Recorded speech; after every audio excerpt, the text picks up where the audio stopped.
Même le plus fort des hommes a besoin d'amis. Mais c'est quoi être ami? Mais c'est pas vrai, ça fait 75 fois que je vous le dis. Les amis, c'est comme les lunettes. Ça donne l'air intelligent, mais ça se raye facilement. Mais à quoi ça sert, les amis, si on peut pas leur parler de ce qui compte vraiment? À moins que tu veuilles me parler de toi. De qui tu es. Là, ça m'intéresse. Et bonjour pour ce nouvel épisode de Découvre un pote. Toujours co-animé par moi, Tanguy, et par Simon. Simon, comment tu vas? Ça va. Ouais, tu nous as fait lever un peu tôt ce matin, mais ça va. Pourquoi? Et quelle heure là? 9h45, mais c'est un samedi, donc ça compte double. Donc c'est comme si c'était 6h un jour de semaine. Très bien. Bon, et bah pour ce nouvel épisode, nous sommes en compagnie de Lise. Bonjour. Lise, comment vas-tu déjà là? Ça va très bien. Bon, levé un peu tôt aussi, mais c'est pas grave. Ça va, on est le week-end. Bon, comme tu dis, ça compte double. Justement. Mais... Lise, déjà, première question, depuis quand on se connaît? Depuis de nombreuses années. Depuis le lycée, je dirais. Donc, après, je ne saurais pas dire... T'es pas en classe de seconde ensemble? Non, on n'était pas en classe de seconde ensemble. Mais vu que je connaissais des gens que vous connaissiez, je pense qu'on a commencé à se rapprocher comme ça. Ok, au lycée du coup. Vas-y, maintenant, présente-toi pour ceux qui ne te connaissent pas. Alors, je m'appelle Lise, j'ai 24 ans. Je suis chargée d'affaires dans le milieu de la sûreté. Voilà. C'est quoi le milieu de la sûreté? Je travaille dans la protection des biens et des personnes.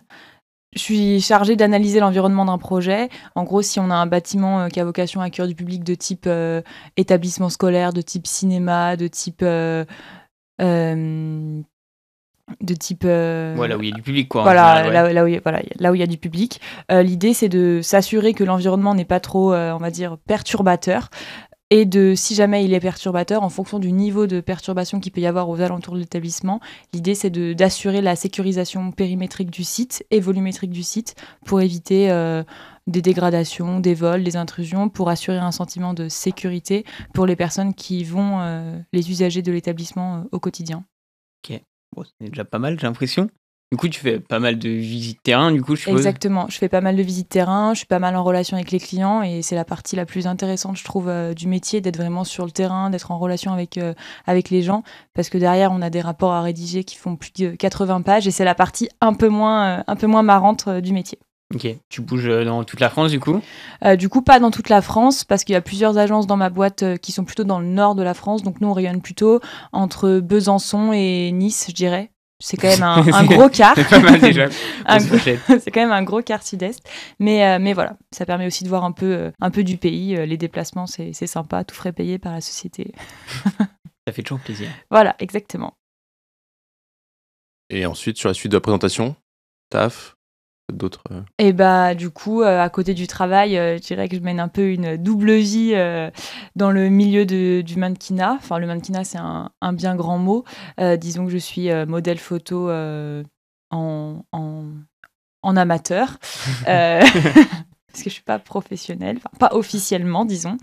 Donc, ça me prend pas mal de temps aussi le week-end, en soir, etc., pour préparer les projets, échanger sur ce qu'on souhaiterait faire avec les photographes, les maquilleuses, les stylistes, etc.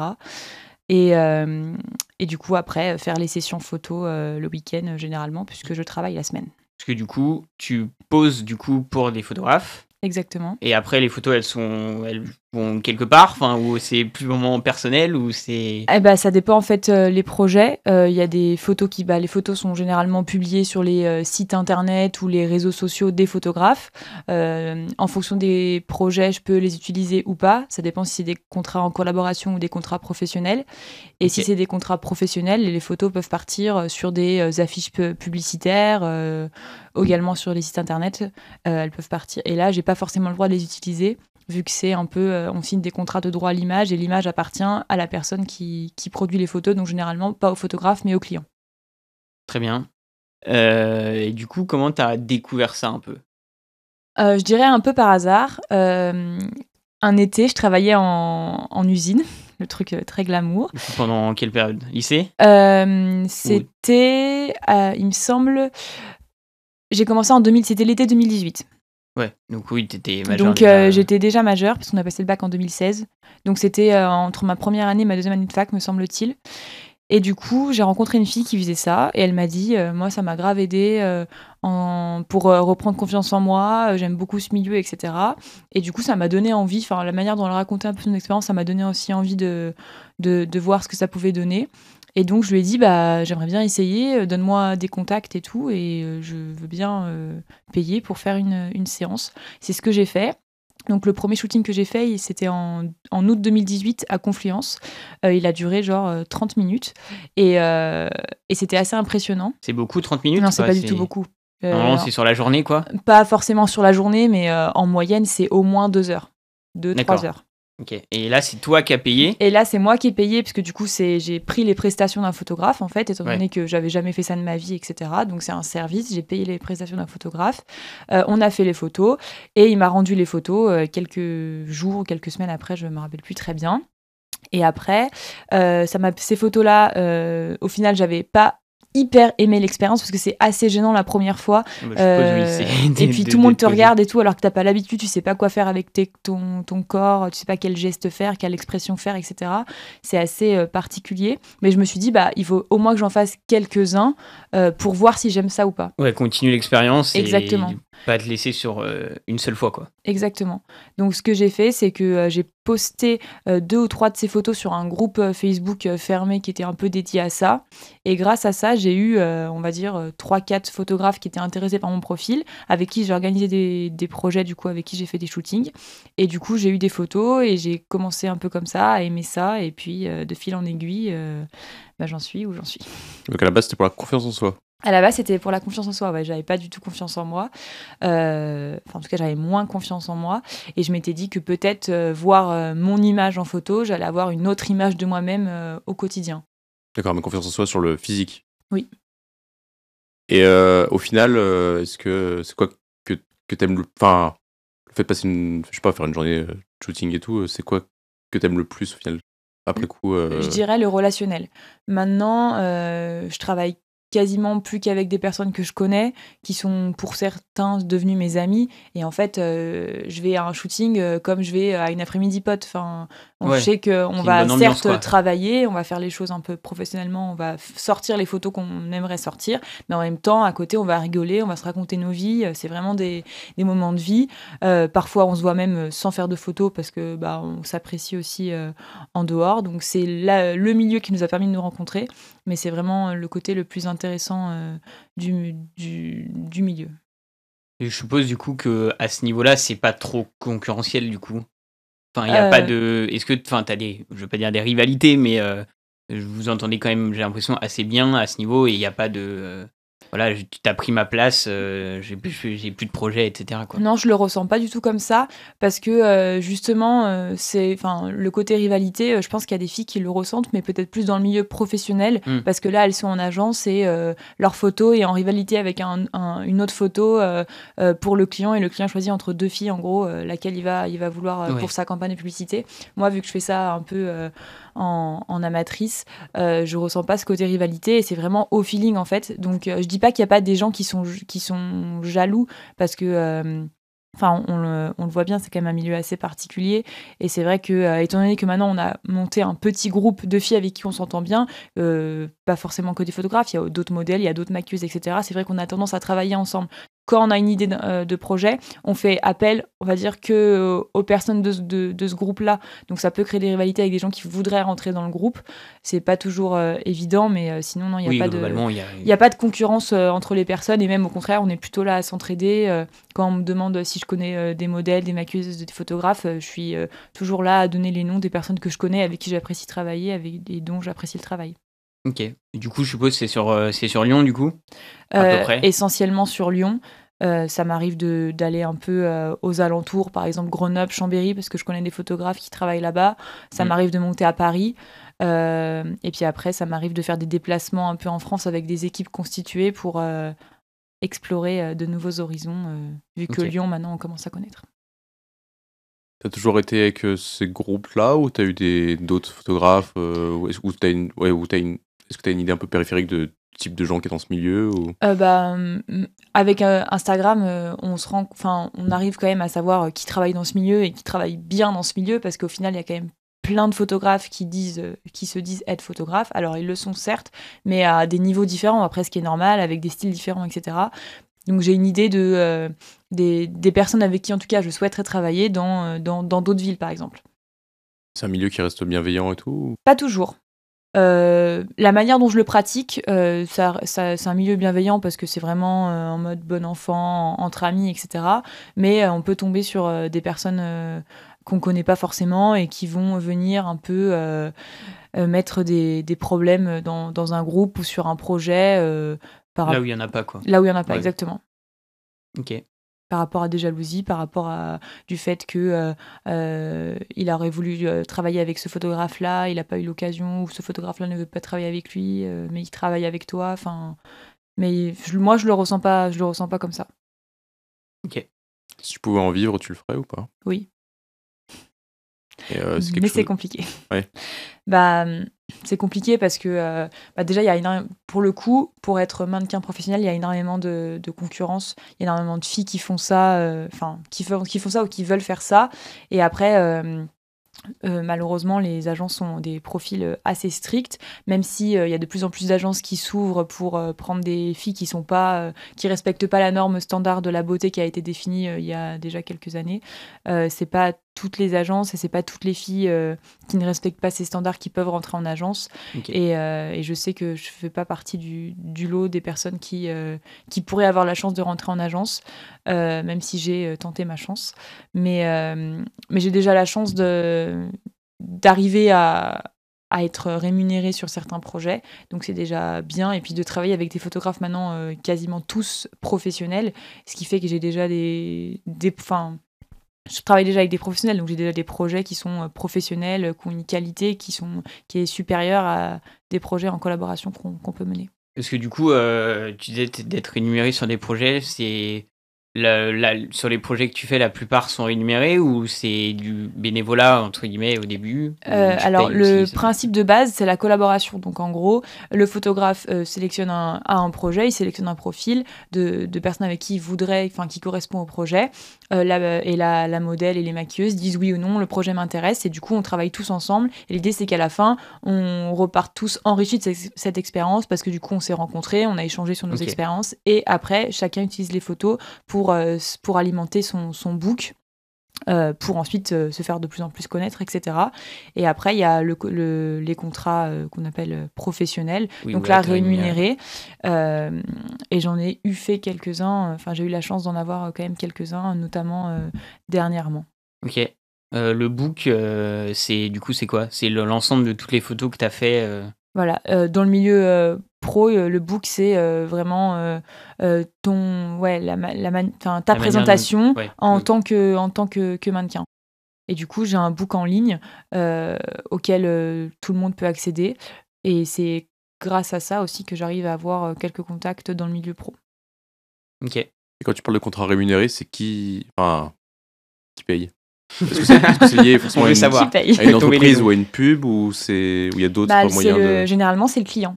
Donc, par exemple, dernièrement, j'ai travaillé pour une créatrice de bijoux qui, du coup, qui a sorti sa marque, a créé son site internet, etc.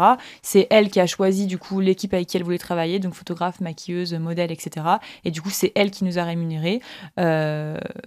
Et j'ai travaillé aussi pour, par exemple, des vêtements de restauration. Et pareil, c'est la cliente, donc en gros la propriétaire de la marque, qui a choisi ses mannequins, son équipe, et qui a rémunéré du coup l'équipe pour les photos fournies. Oui, donc au final, la grande majorité des contrats, c'est pour mettre en avant des vêtements, des bijoux, exactement. Ou faire des pubs. Voilà. Exactement. Après, les pubs, pour les panneaux publicitaires, par exemple, qu'on voit dans la rue, clairement, ils passent par des agences. Mais toi, parce t'es que pas c'est en plus agence. facile, moi je suis pas en agence, parce que c'est plus facile de trouver des mannequins, et c'est plus encadré, on va dire, parce que du coup, moi qui suis pas en agence, ça veut dire que déjà c'est, on va dire, plus compliqué pour me trouver, même si je suis sur des books en ligne, etc., c'est un peu plus dur. Et puis en plus, ils ont pas l'assurance que je me pointe au rendez-vous. Alors qu'en agence, derrière, les nanas, elles sont engagées par un contrat, et du coup, elles sont obligées de se pointer comme moi, je suis obligée de me pointer à un rendez-vous client dans le cadre de mon activité professionnelle. C'est comme les agents au cinéma, un peu, c'est un peu la même chose. Et du coup, de l'autre côté, les photographes, eux aussi, les entreprises cherchent des gens pour faire la bonne photo de la bague sur le bon angle et tout. Exactement. C'est pareil, du coup, je suppose que les photographes doivent avoir un book qu'ils doivent mettre en ligne. Exactement. D'où le fait qu'avant, on fasse des collaborations. Et c'est ce qui permet, en fait, d'alimenter un peu notre contenu en images. Et du coup, c'est ce que va regarder ensuite les clients et ce qui va les attirer ou pas les attirer. J'avais une question aussi sur la plupart des shootings ou de shoots. C'est tes vêtements ou c'est des gens qui je suppose que pour les contrats pro sur une pub, ils fournissent eux, mais sinon sur les collaborations, comme tu dis, c'est les photographes qui vont amener, par exemple, je sais pas, un vêtement, je piffe. Une robe. Ouais, une robe ou des trucs comme ça. Ou c'est toi qui, du coup, c'est ta garde-robe personnelle, entre guillemets. Eh ben, ça dépend les projets. Ça dépend si les projets viennent de moi, si les projets viennent du photographe. Ça dépend si on peut faire des partenariats avec des magasins de vêtements, avec des boutiques de robes de mariée, par exemple. Donc ça dépend vraiment le projet qu'on veut créer. Je dirais qu'au début, c'était beaucoup mes vêtements, parce que du coup, c'était beaucoup des collaborations uniquement entre photographes et modèles. Du coup, le photographe a une idée ou la modèle a une idée, on met ça en place et on met ça en place avec les moyens qu'on a, parce qu'on n'a pas encore... on va dire suffisamment de notoriété pour pouvoir faire des partenariats avec d'autres personnes. Et de plus en plus, c'est moi mes vêtements.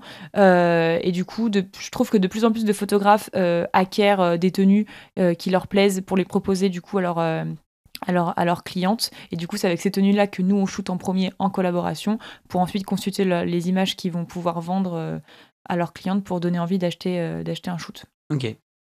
Et puis après, je fais plusieurs projets du coup avec des robes de mariée. Donc là, c'est pas mes vêtements. Oui, je suppose. Je sais pas, une garde-robe. Une garde-robe de robe de mariée. Voilà. Une garde-robe qui vaut 20 000 balles. Non, je sais même pas combien ça vaut une robe de mariée. Ça vaut à peu près. Ça dépend, mais ça peut valoir entre 3 000 et 10 000 euros.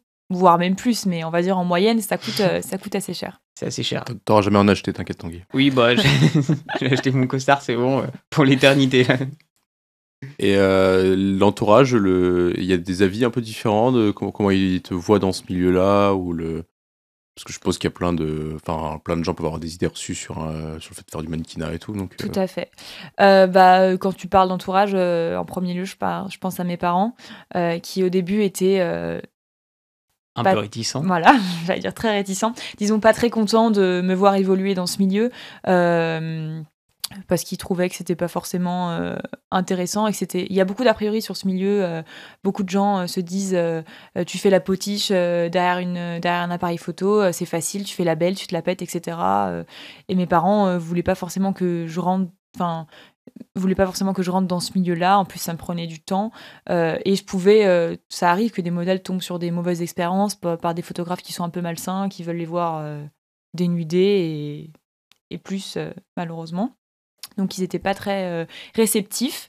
Je dirais que maintenant, ça va mieux. Bon, en même temps, ça fait plus de 4 ans que je fais ça. Donc, ils ont vu, on va dire, mon évolution dans le milieu au fil du temps. Et ça va quand même un peu mieux. Et je sais que maintenant, ma mère s'est créé un compte Instagram exprès pour pouvoir suivre mon travail. Donc, après, elle ne se gêne pas pour donner des avis positifs ou négatifs sur les photos.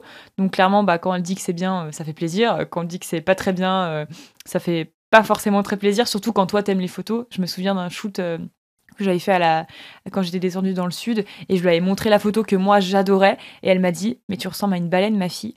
Et là j'étais en mode c'est la bienveillance. C'est pas fou. Après elle le disait pas dans le sens où j'étais grosse ou quoi, mais en gros la robe avait pris le vent et du coup elle s'était gonflée. Du coup elle me disait que ça me mettait pas en valeur. Voilà. Maintenant elle aime bien regarder mes photos, elle aime bien me donner son avis. Après ça fait toujours avancer en soi. Sinon, mes amis sont au courant que je fais ça. Non, moi je le découvre là maintenant. Certains s'y intéressent, d'autres s'y intéressent pas. Je pense que certains comprennent, d'autres comprennent pas. Certains me jugent, d'autres pas. Mais je suis arrivée à un stade où en fait, je m'en fiche du regard des autres. Au début, justement, je faisais ça pour le regard des autres, pour prendre confiance en moi, etc.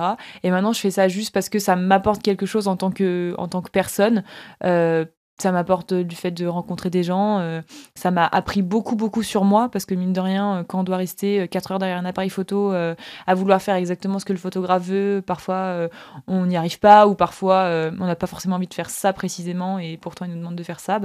Ça demande de prendre sur soi, d'être patient. Patient, c'est pas du tout ma qualité première, donc c'est pas forcément toujours évident de rester comme ça sans bouger pendant plusieurs minutes, plusieurs heures. Ça prend du temps, etc. Donc humainement, ça m'a énormément appris sur moi et c'est ce que je retiendrai, je pense, de cette expérience si j'arrête un jour.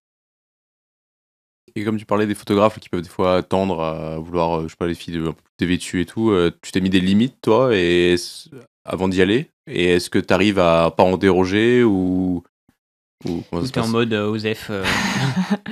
Alors, mon discours a beaucoup évolué entre le début où j'ai commencé et maintenant. Parce que quand j'ai commencé et pendant longtemps, je me suis dit, je ne poserai jamais en lingerie et jamais en maillot de bain. Parce que c'est mon corps, parce que j'aime pas l'image de mon corps et j'ai pas envie Donc que par les gens complexe voient plus mon corps. que... Par complexe et un peu aussi par principe quand même. Parce que mine de rien, j'avais pas envie que des photos de moi en sous-vêtements se retrouvent n'importe où. Sachant que vu que c'est des collaborations, tu signes pas de contrat derrière, donc tu sais pas vraiment, le photographe pourrait très bien poster tes photos sur OnlyFans que tu serais pas forcément au courant. Oui, puis même s'il pose dans une pub officielle, tu peux te dire, j'ai pas non plus envie que le monde entier ou enfin, je sais Voilà. pas où ça va la pub, tu vois, mais Après, si c'est pour des publicités qui sont affichées dans la rue, de toute façon, t'es rémunéré, ça sera pas en collaboration. Mais rien que le fait que les photos soient postées sur son site internet ou sur son Instagram, j'avais pas forcément envie. Avec le temps, j'ai rencontré plein de modèles qui avaient passé le cap.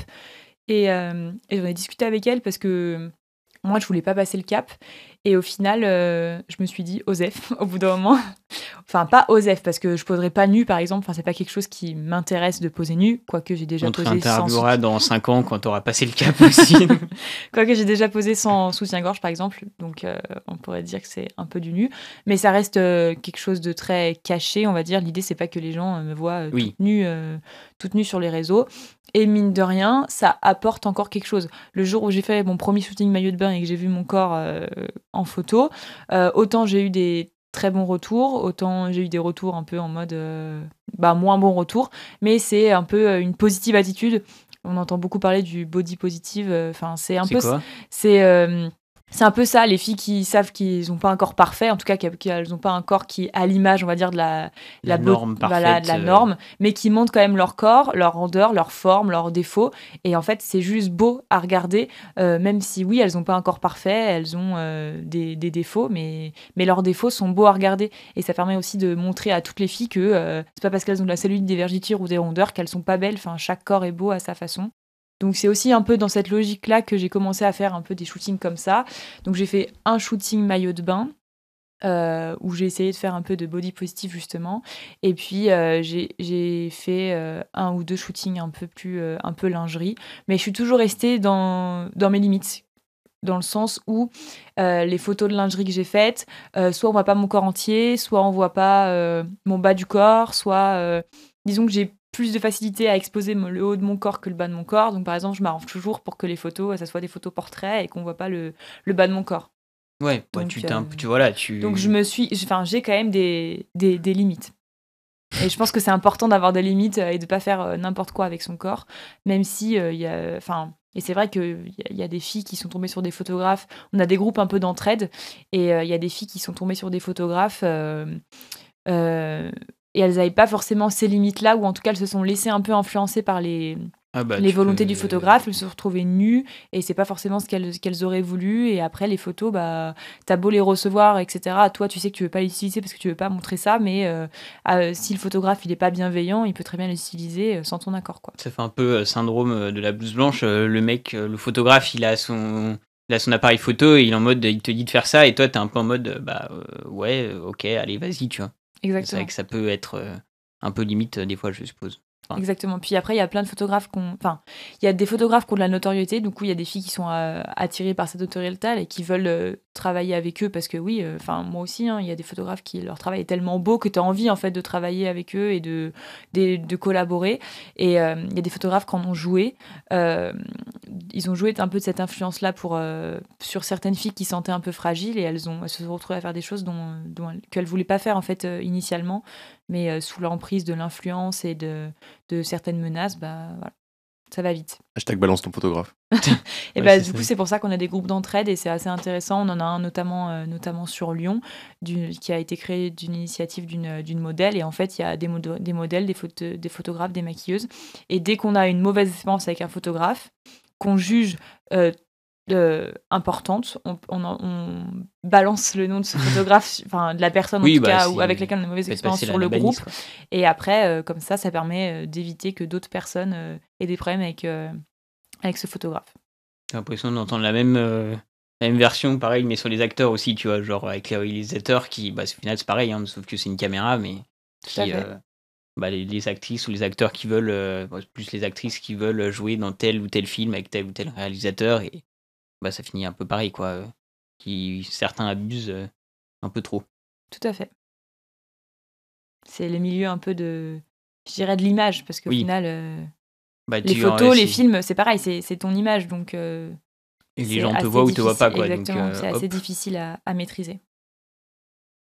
Du coup, Lise, ce que je te propose, du coup, c'est que, vu que sur ton fil Instagram, tu as, je pense, pas mal de photos de toi sur ton book, on va dire, enfin, sur ta carrière modeste pour l'instant, Carrière, mais c'est un bien grand mot, mais oui. de comment on dit comment, de modèle, pardon, j'ai Modèle. oublié le prénom, j'ai oublié le nom. C'est que bah, tu défiles un peu au hasard sur ton téléphone tes photos et que tu t'arrêtes sur une de tes photos.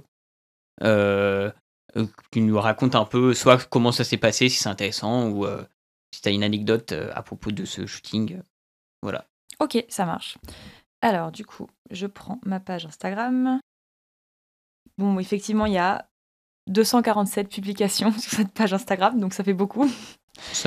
Ouais, si, c'est pas mal quand même. Ça fait 257 photos de moi, ça peut paraître pour narcissique quand même, hein. Mais bon. J'ai en tête la photo dont j'aimerais vous parler, parce que c'est une photo que j'aime beaucoup. Il faut juste que je la trouve. C'est celle-là. Est-ce que tu peux la décrire, vite fait, ou... Du coup, c'est une photo en noir et blanc où je suis avec deux autres modèles. On est dans la mer et on est en train de se marrer. On est seins nus avec les mains qui cachent nos seins. Et on voit vraiment... Enfin, la première chose qui me marque, en tout cas sur cette photo, c'est pas le fait qu'on soit nus, c'est le fait qu'on se marre et qu'on soit dans des positions... on est vraiment on est mort de rire sur cette photo, clairement. C'est un moment de vie en fait qui a été immortalisé plus que une pause par exemple. Donc c'est un vrai rire. Oui, c'est vraiment un moment de vie. Ce qui s'est passé sur cette photo, c'est que déjà elle a été prise à la fin du shooting. Donc c'est justement le shooting maillot de bain dont je vous parlais précédemment. C'était en fin de journée. Déjà, on était à Montpellier. Ce jour-là, il avait plu. On était dégoûtés parce que shooting à la plage avec sous la pluie, c'était pas. C'était l'été, je suppose, du coup. C'était l'été, ouais. C'est pas incroyable. Et au final, on a eu de la chance. Le temps a commencé à se dégager, etc. On a fait notre shooting. Et en fait, à la fin, on avait passé un bon moment parce que ce qu'il faut savoir, c'est que les deux personnes qui sont avec moi sur cette photo, c'est des amis. Des best friends. Non, pas des best friends, mais c'est des personnes avec qui je m'entends très bien. Donc forcément, qu'il y a ce côté complicité, ce côté un peu rire, etc. Et à la fin du shooting, on était hyper contents de ce qu'on avait réalisé, hyper contents du moment qu'on venait de passer ensemble. Et on a dit, venez, on court et on se jette dans la mer... en enlevant une fin de comédie romantique en enlevant le haut, un truc un peu enfin voilà, et c'est ce qu'on a fait. Donc on s'est toutes les trois jetées à la mer et en fait il y avait des vagues et on n'arrivait pas à tenir. Donc en fait les photographes voulaient quand même immortaliser un peu, on a 2-3 photos de cette scène là, on va dire en posée. Et en fait, on était accroupis par terre, il y avait des vagues, et on ne tenait pas avec la puissance de l'eau, on n'arrivait pas à tenir accroupis par terre, et en même temps, on devait se cacher la poitrine. Et la personne qui est au milieu sur cette photo, elle est tombée, et en fait, elle est tombée en avant, et donc elle a lâché... Enfin, pour se rattraper, le premier réflexe, c'est qu'elle a lâché ses mains de ses seins, et elle s'est... étalée par terre, la tête dans l'eau, etc. Il n'y avait pas beaucoup de... Il n'y avait pas beaucoup d'eau. Voilà. Okay. Et du coup, on s'est mis à avoir un fou rire monumental, et c'est ce qui a été représenté sur cette photo, parce qu'en fait, là, la personne du milieu, du coup, s'est relevée, mais on n'a pas arrêté de rigoler pendant au moins 10 bonnes minutes. Et j'adore cette photo parce que voilà, c'est une photo, mais qui capture un moment de vie et un moment de joie. Et donc, c'est pour ça que j'adore cette photo. C'est vrai que tes photos, c'est comme bon, peut-être pas, du coup, pas celle-là, mais la majorité, c'est comme des photos posées, plus que. Oui. Et les photographes sont pas trop dans une optique de, je sais pas, parler avec quelqu'un, et puis je te prends en photo. À un moment, tu le sauras pas, et puis on prend ça, quoi. En fait, ça dépend vraiment ce que recherche le photographe. Ça dépend pourquoi on fait les photos. Typiquement, là, les shootings professionnels que j'ai pu réaliser, typiquement, par exemple, le shooting pour les vêtements de restauration, j'étais dans une cuisine et ils voulaient on a clairement mis en scène un moment, une scène, un geste que pouvait faire un cuisinier quand il était en train de faire son métier. Donc là, ils voulaient pas quelque chose de posé, c'était quelque chose d'un mouvement et c'était au photographe de gérer justement les mouvements pour arriver à prendre la photo qui correspondait à ce qu'il recherchait. Mais c'est vrai que en collaboration, c'est souvent quand même des trucs un peu plus posés où ils veulent captiver des regards, des expressions, des émotions. T'en as une deuxième ou une autre ou... Techniquement, j'en ai plein. Après, non, mais faut que ce soit intéressant aussi. Le moment, on va dire, auquel je pense, je ne l'ai pas encore publié parce qu'il vient d'avoir lieu. Mais c'est quelque chose qui est... C'est le podcast. Non, c'est pas ça. Merci. C'est quelque chose qui m'a assez marqué. Récemment, j'ai eu la chance de monter à Paris pour participer à un défilé. C'était ton premier défilé ? C'était pas mon premier défilé, mais c'était mon premier défilé, on va dire... Aussi pro. Parce que les personnes... jusqu'à présent, les défilés que j'avais faits, c'était dans des restaurants, dans des bars, etc. Donc, les personnes qui regardent le défilé, c'est pas forcément des personnes qui sont intéressées par le défilé, c'est plutôt des personnes qui mangent et qui participent un peu à un spectacle. Là, c'était vraiment... des personnes du milieu professionnel, les plus grands des sociétés de type Gamme Vert, Jardiland, etc., parce que c'était un défilé sur le milieu de la fleur.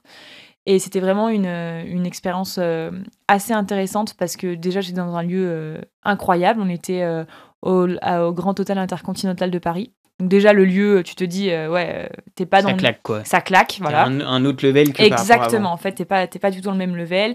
T'es face à des professionnels qui n'ont pas du tout le même regard sur les choses que oui, eux, ils veulent voir ta robe, quoi, en gros. Voilà, ils veulent voir la création qui a été réalisée. Et du coup, ça s'est déroulé le 1er décembre. Et c'était top parce que j'ai rencontré des personnes du milieu, mais qui sont pas forcément dans les catégories des personnes que je rencontre habituellement. J'avais une création juste incroyable. J'avais une robe avec le haut était en écorce. C'est un arbre, en fait, c'est ça. C'était autour du végétal quand même. Hein. Oui. Le thème, en tout cas, du créateur avec qui je travaille, c'était la nature. Donc, mon haut était en écorce et ma jupe était en pampa. Donc, c'est des grandes... ça fait un peu comme des plumes. Ok, mais, oui, je vois à peu près. Je sais pas si vous voyez à quoi ça ressemble. Pour constituer Simon, peut-être, tu vois à quoi ça ressemble. Simon, il va pas... Je vais vous montrer. J'ai des photos qui n'ont pas encore été publiées. Ça ressemble à ça. Voilà, okay, ça c'est la robe que... Il y a des plumes un peu... Voilà, ça c'est la robe grosse plume. Des plumes à moitié entre des plumes et de la fourrure. Quoi. Voilà. Putain, c'était manches là C'était des manches, voilà. En fait, il avait monté ça sur une robe à manches pour faire un peu un effet oiseau qui a été... parce que les manches, elles vont juste au sol. Elles traînent au sol, ouais. Et pour faire la jupe, il y a plus de 250 pampas. Donc c'est comme s'il y avait 250 tiges de fleurs en fait entremêlées sur un grillage. Et du coup, c'était juste incroyable comme expérience. Tout le monde a fait plein de bons retours sur la création. Et en fait, pour ce défilé, il fallait vraiment se mettre dans la peau du personnage. D'un arbre. Je ne bouge pas. Non, en l'occurrence, il fallait pas que je me mette dans la peau d'un arbre. Il fallait que je me mette dans la peau d'une personne... Le créateur m'a dit, mets-toi dans la peau de Maléfique. Ok, Maléfique qui est la princesse Maléfique qui est Disney. Non, la sorcière Disney. Ouais, la sorcière Disney avec des cornes. De la Belle au bois dormant. Oui, voilà, c'est ça. Donc du coup, il fallait que je me mette dans la peau de ce type de personnage, donc avec le regard très fermé, quelque chose de très dur, parce que c'est l'image qu'il voulait renvoyer avec sa création et pas quelque chose de... Ok. Et du coup, là, c'est intéressant, parce que du coup, t'as le créateur qui a vraiment une vision artistique, on va dire, recherchée, poussée de qu'est-ce qu'il veut montrer. Exactement. Et du coup, c'est aussi un challenge de se dire, parce que autant faire des expressions en photo, c'est différent de faire des expressions en mouvement. Oui. Enfin, voilà. Oui, bah tu joues en fait. Exactement, donc tu étais un peu dans le rôle d'une actrice, donc c'était un challenge supplémentaire pour moi. Et du coup, c'était une superbe expérience de savoir si j'allais réussir ou pas à dégager ce que le photographe ce que le créateur aurait voulu que je dégage en portant sa création. Et en fait, si je me plantais dans mon attitude, bah, ça allait pas du tout rendre le même effet et il aurait été déçu en fait de ce que je faisais, donc j'avais quand même un peu la pression. Je suppose que tu t'entraînes sur comment, parce que du coup c'est un défilé avec la longue planche en bois. Ouais, il y a un podium. Alors, ouais. tu t'entraînes, oui, mais il y a toujours une part d'imprévu. Typiquement, là, on est arrivé sur les lieux pour se préparer, etc. On s'était entraîné sur le podium une fois. Entre-temps, ils avaient décoré le podium, ils avaient mis des pots de fleurs sur le podium. Ah. Sauf qu'avec la robe que j'avais, la traîne, c'était en grillage. Donc, c'était pas très souple. Donc, et étant donné que je devais faire un aller-retour sur le podium et que je devais me retourner, et bah, ça a été assez galère parce que du coup, il fallait trouver une stratégie pour pouvoir quand même faire le défilé en posant, etc. En s'arrêtant, en faisant des pauses, sans rentrer dans les pots de fleurs.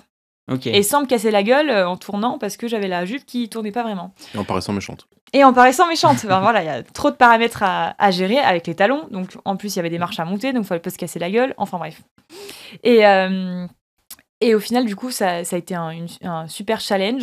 Je dirais que j'ai réussi à me mettre dans la peau du personnage parce que sur les vidéos, on voit bien que j'ai le regard très noir, très fermé, etc. En tout cas, j'ai eu plein de bons retours sur la manière dont j'avais fait le truc. Le créateur était hyper content parce que lui aussi, du coup, a eu plein de bons retours. Parce que mine de rien, l'attitude que tu fais, ça met aussi en valeur en fait la création, ça attire ou pas le regard des gens, et l'idée c'était de le mettre en valeur lui, mettre en valeur son travail, donc je pense en tout cas avoir réussi ma mission. Sauf que du coup, il y a forcément eu des petits couacs, et au moment où j'ai voulu tourner sur le podium, j'ai pas renversé le pot de fleurs, mais la robe s'est prise dans le pot de fleurs. Aïe. Du coup, mon pied s'est pris dans la jupe.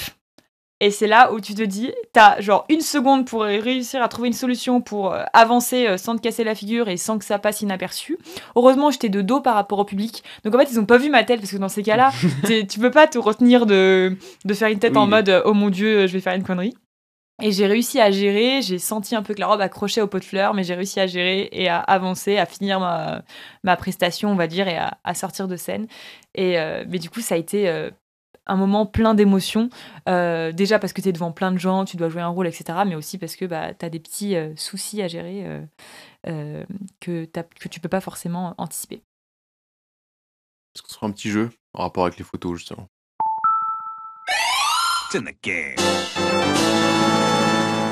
Alors, le but du jeu, c'est on va avoir des photos qu'il va falloir faire deviner aux gens. Donc, en fait, le but, ça va être de bien décrire au mieux la photo, en fait.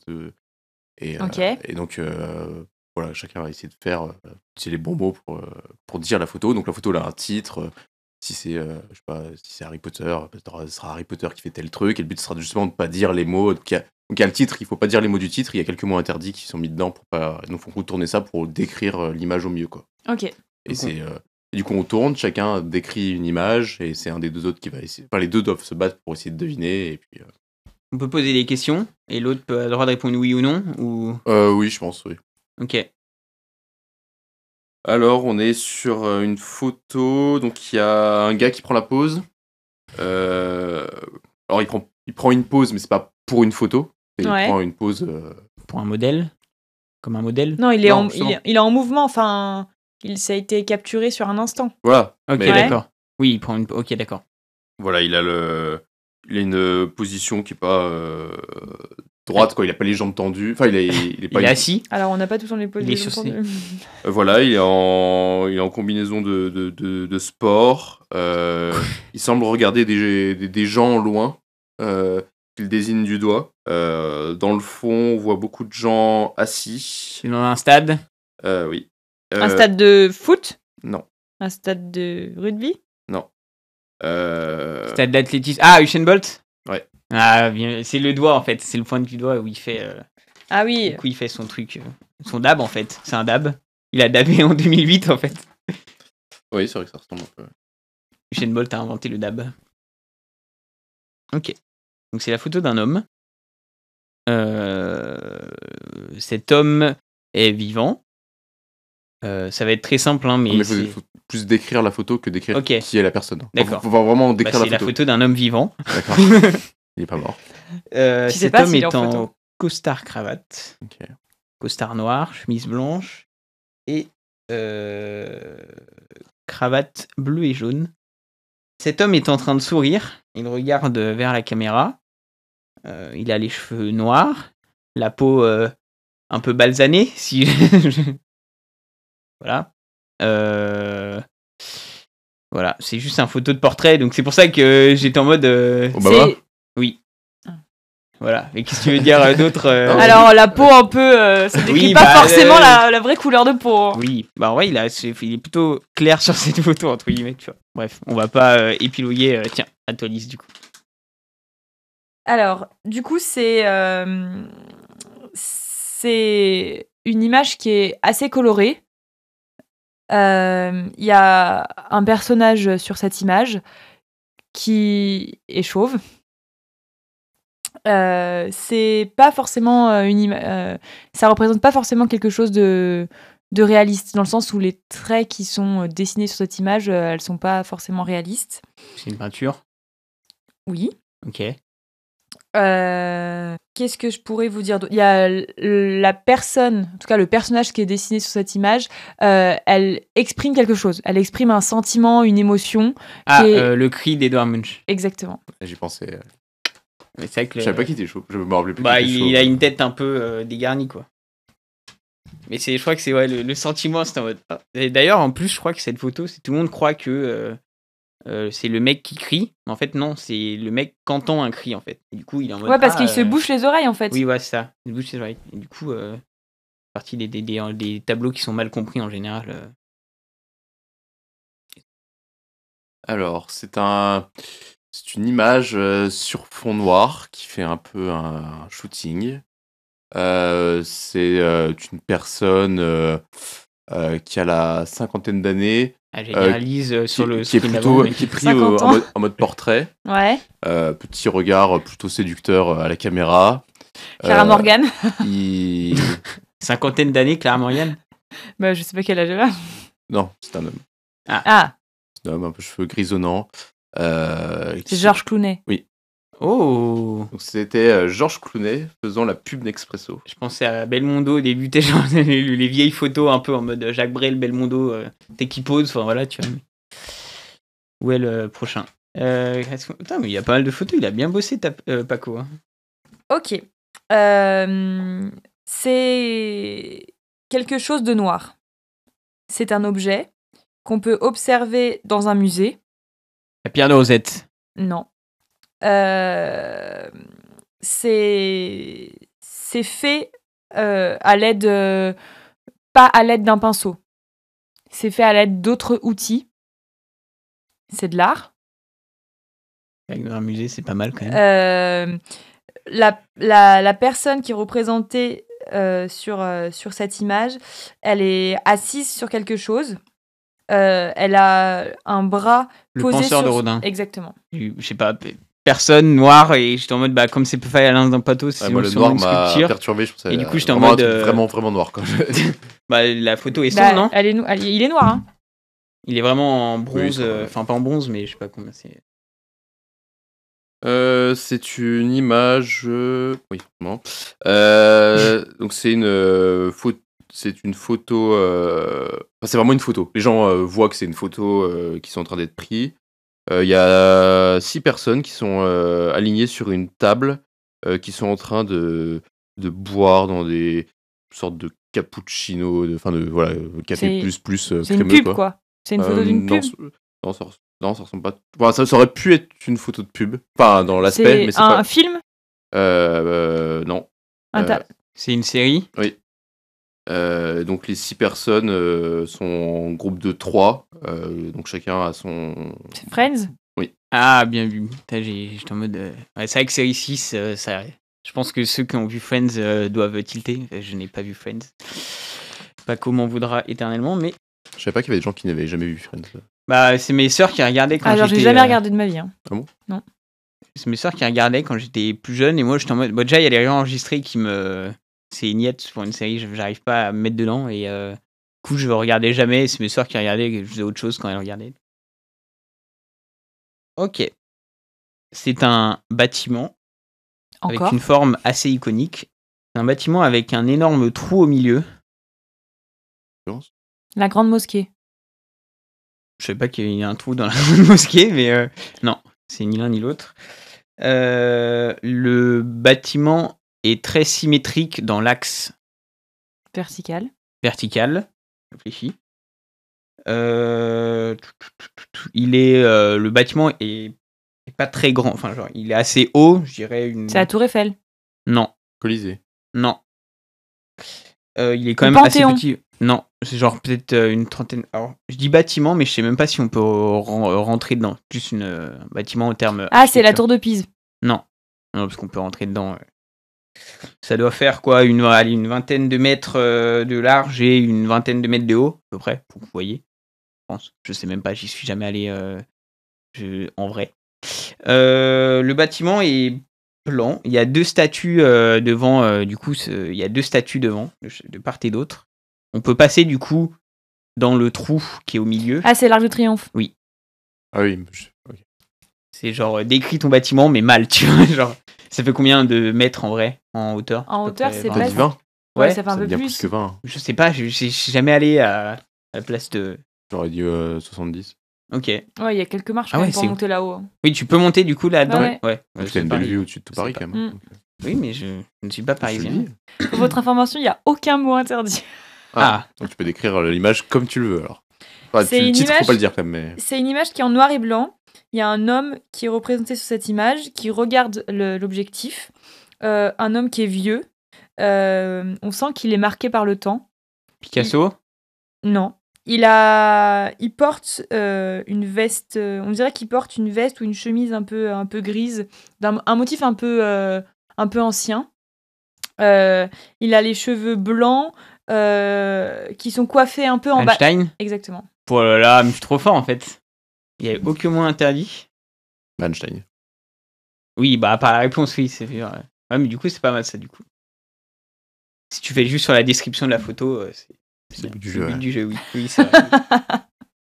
Bon bah voilà, petit jeu sympathique. J'espère qu'il t'aura plu, Lise. C'était sympa, effectivement. On Mais c'est essaye bien de du coup varier un de peu. changer un peu les jeux, je trouve, entre les personnes. Mais bon, faut Au trouver moins, des jeux. au moins, on s'y attend pas, quoi. Oui. Parce que inventer des jeux, c'est dur. Donc bon, bah, on emprunte. C'est un hommage, comme on Parce dit. que mine de rien, la photo, c'est quand même en lien avec, Oui, bah avec voilà, ma vie, quoi. c'est Simon qui a trouvé l'idée. Ouais, mais c'était pas évident de savoir comment tu fais un jeu autour de Oui. la photo. Oui, Tu vois. oui, oui. Parce qu'il faut que ça soit aussi un peu radiophonique. Oui. Alors, jeu des thèmes. Je te laisse piocher dans ce petit bol un des thèmes. Ta devise en 3 mots. Dans quelques instants, mes deux jeunes apprentis saltimbanques vont vous présentationner des mots. Je vais te présenter 3 fois 2 mots. Et à chaque fois, sur les 2 mots que tu auras, tu choisis un. Alors, ambition. Alors, est-ce que ça t'évoque quoi, toi, l'ambition Alors, l'ambition, ça m'évoque à première vue, je pense à ambition professionnelle. quelque chose que t'as L'ambition professionnelle ou... C'est quelque chose que j'ai, oui et non, dans le sens où j'aimerais bien évoluer dans mon travail. Alors, est-ce que ça sera évoluer dans ce travail-là ou est-ce que ça sera évoluer dans un autre travail? Je sais pas encore, parce que je me vois pas forcément faire le travail que je fais actuellement toute ma vie, et parce que je suis un peu dans un mood où je me dis j'ai envie d'apprendre plein de choses, j'ai envie de faire plein de choses, plein de métiers différents. Donc ça serait pas forcément de l'ambition en mode j'ai envie de prendre Du grade, ouais. voilà, du grade, de devenir responsable d'une société, etc. Mais c'est plutôt dans le sens où j'aimerais évoluer dans ma carrière professionnelle, mais pas forcément évoluer. Oui, ne pas stagner sur un poste. Voilà, de pas stagner. Après, j'aimerais bien avoir quand même un moment ou un autre un poste de manager, parce que je pense que j'aimerais bien manager une équipe, Enfin, ce côté un peu gestion, organisation. Gestion de projet, tout Exactement. ça, quoi. Avoir, Je pense que c'est quelque chose que je sais que c'est quelque chose que j'aimerais bien faire. Après, dans quel milieu j'aurai l'occasion de le faire, quand et comment, je sais pas encore. Ce qui est bien, c'est que manager, tu peux le faire un peu dans tous les domaines. Exactement. Enfin, si c'est juste manager, c'est gestion de projet, bon, c'est un peu plus compliqué, il faut que tu te connaisses un peu dans le domaine, mais manager, tu peux le faire globalement dans tous les domaines. Exactement. Puis après, j'ai pas forcément d'ambition en mode manager 50 personnes, 100 personnes ou 10 personnes. L'idée, c'est juste d'avoir la fonction de manager pour pouvoir un peu exploiter. Donner des ordres. Non Non, pas donner des ordres, mais justement pousser les gens à vouloir donner le meilleur donner le meilleur d'eux-mêmes, essayer d'instaurer un peu une dynamique d'équipe, une dynamique de groupe. Et puis, ils gèrent, je vois bien mes managers, ils gèrent d'autres problématiques que je trouve intéressantes. Et du coup, j'aimerais bien avoir un jour, en tout cas, ces missions-là qui me sont confiées. Parce qu'après, manager, moi, dans mon cas de manager, j'ai un manager, mais il me gère pas forcément en équipe, tu vois. Enfin, genre, c'est plus mon responsable hiérarchique. Dès que j'ai un problème ou on va faire le bilan annuel ensemble, tu vois. Oui. Donc, il n'y a pas forcément ce côté, il gère une équipe et moi, je suis dans l'équipe avec, tu vois. Ouais. C'est pour ça qu'aussi... après, ça dépend, je pense, dans l'organisation de la oui, société, tu vois. C'est clair qu'il est là pour écouter aussi les problèmes qu'il peut y avoir, etc. Mais tu vois, être un manager abordable, avec qui on peut parler, je pense que c'est important, tu vois. Et le côté hiérarchique du manager, ça peut faire que l'employé a pas forcément envie d'aller se confier à son manager parce qu'il sait que c'est son chef, et s'il veut se plaindre d'un problème qu'il a dans la société, il aura peut-être peur que ce soit mal vu. Alors que je sais pas si c'est facile ou pas, hein, mais si tu prends le rôle d'un manager un peu à l'écoute et qui se met au niveau de ses employés, je pense que c'est plus facile de créer des relations. Je sais pas, Simon, toi, c'est un peu différent, non? Ou genre, t'as un manager et un chargé de projet qui sont différents? Non, c'est le même. Ah, c'est Chef le même. de mission et manager hiérarchique, c'est le même. Ça peut être un peu tendu, ça, non? Si t'as des problèmes dans ton projet et que tu veux en parler à ton manager et que c'est un peu le même. Enfin, je pense que c'est un peu qui tout double, tu vois. Si ça se passe bien, c'est trop cool. Mais si ça se passe pas bien... Oui, mais c'est un chef de mission un peu large. Éloigné. Non, mais... Genre, il va pas suivre... C'est pas lui qui donne directement ce que tu fais au jour le jour ou comme ça. Non, ok, du coup, ouais. C'est juste lui qui vérifie que qui se déroule... Okay. Qu'elle avance et qu'elle va bien à la bonne échance. Ok, d'accord. Oui, donc et qu'on a à peu près tout regardé. Enfin, voilà, c'est plus c'est juste qu'il connaît au moins supervision un peu. Ok. Alors que moi, j'ai, je dirais, un chef de projet, la personne qui m'encadre, on va dire, au quotidien et qui me donne mes missions et avec qui je peux échanger s'il y a des questions sur les missions. Et j'ai un manager qui est là un peu... du coup, c'est mon responsable hiérarchique direct, mon manager, mais en même temps, c'est pas celui qui est directement en lien avec mes missions. Oui. Donc, quand j'ai des problèmes sur certaines missions, si je veux pas en parler avec la personne avec qui je travaille sur sur la mission, je peux aussi aller voir mon manager, quoi. Juste sur l'ambition, pour revenir un peu dessus, est-ce que tu as aussi, du coup, on a parlé de l'ambition professionnelle, est-ce que, du coup, tu as une ambition personnelle, des buts à atteindre, on va dire, mais qui ne rentrent pas forcément dans le cadre du boulot? Parce que même le fait d'être modèle, tu vois, tu disais que tu aimerais bien en faire ton métier, même si c'est très dur, ça sera peut-être ou peut-être pas, je ne sais pas. Qui suis-je pour juger? Mais est-ce que tu as des buts à atteindre, je sais pas, d'aller visiter des pays, tu as des buts un peu plus personnels dans la vie? Alors oui, tu vois, tu parlais des voyages. Les voyages, c'est quand même un gros but à atteindre dans ma vie, dans le sens où j'ai envie, je sais pas si j'y arriverai, mais en tout cas, j'ai envie de voir un maximum de pays différents, de cultures différentes. J'adore ça, clairement, voyager. Après, je pense que j'ai pas le caractère pour voyager en mode vraiment baroudeuse. Tu pars avec ton sac à dos, ta casserole et ton duvet et tu dors, tu sais pas où tu dors, etc. Mais j'adore voir de nouveaux pays, découvrir de nouvelles cultures, manger de nouvelles saveurs. Donc oui, c'est clairement un but à atteindre. Et d'ailleurs, j'ai une carte chez moi où je gratte, une carte que d'ailleurs Simon m'a offerte, et que je gratte les pays dans lesquels je suis allée. Et l'idée, c'est que à terme, en tout cas si j'y arrive, c'est d'avoir visité au moins une ville par pays, si ce n'est plusieurs villes par pays. Et je pense que si un jour j'ai l'occasion de prendre une année sabbatique et de partir un peu voyager comme ça pendant une année entière, je le ferai. Après, est-ce que j'aurai l'occasion? C'est vite compliqué financièrement, personnellement, avec ta famille. Et t'as pas de pensée pour l'environnement à voyager avec des avions Justement, c'est un reproche qu'on peut me faire au bureau parce que du coup, je travaille dans un bureau environnement, une BU environnement, et j'ai une personne au travail qui travaille justement dans le calcul des empreintes carbone, etc. Et quand je suis partie en Grèce là en septembre, j'ai été pris en exemple de Lise est partie lors d'une réunion. C'était Lise est partie en Grèce en faisant Lyon-Paris. Elle a consommé tant de Lyon-Paris, ça se doit pas trop, mais Paris-Grèce, pardon. Elle a consommé tant de voilà. Donc et là ils sont pas prêts parce que du coup j'ai déjà quelques voyages de prévus l'année prochaine. Ils sont pas prêts. Non mais j'ai déjà quelques voyages de prévus l'année prochaine, donc à mon avis je vais avoir quelques petits tics, on va dire, enfin petite pique petit bureau pic exactement. Lise, tu prends trop l'avion, arrête. Après bon, c'est pays d'Europe, je pense que tu peux faire pas mal en train, même ça prend du temps forcément. Ouais, mais c'est différent, enfin pour le coup non mais j'ai regardé parce que du coup je vais à Amsterdam en avril et j'ai regardé pour le faire en train, mais c'est long quand même hein. Alors que c'est quand même assez facile en avion. Bah oui, avion. La facilité et puis il y a d'autres pays qui sont pas accessibles en train hors Europe. Oui, c'est vrai. Ah, je crois que tu peux, le max du train que j'avais vu, tu peux faire, c'est genre, tu pars du Portugal et tu vas jusque... en Asie, non mais au Asie du Sud-Est, vraiment. Alors, je crois que c'est Thaïlande, je suis pas expert en géographie. Ouais, mais dans ce cas-là, tu peux le faire si t'as du temps, quoi. Enfin, si t'as une année et de l'argent. Mais si t'as une année, à la rigueur, tu peux prendre... Enfin, tu peux te dire c'est une expérience. Non, j'ai pas trop d'argent, mais voilà. Mais du coup, je pars en Guadeloupe aussi en mai. Et là, pour le coup, la Guadeloupe, je peux pas y aller en train. Hein. Je sais plus si je pars aussi.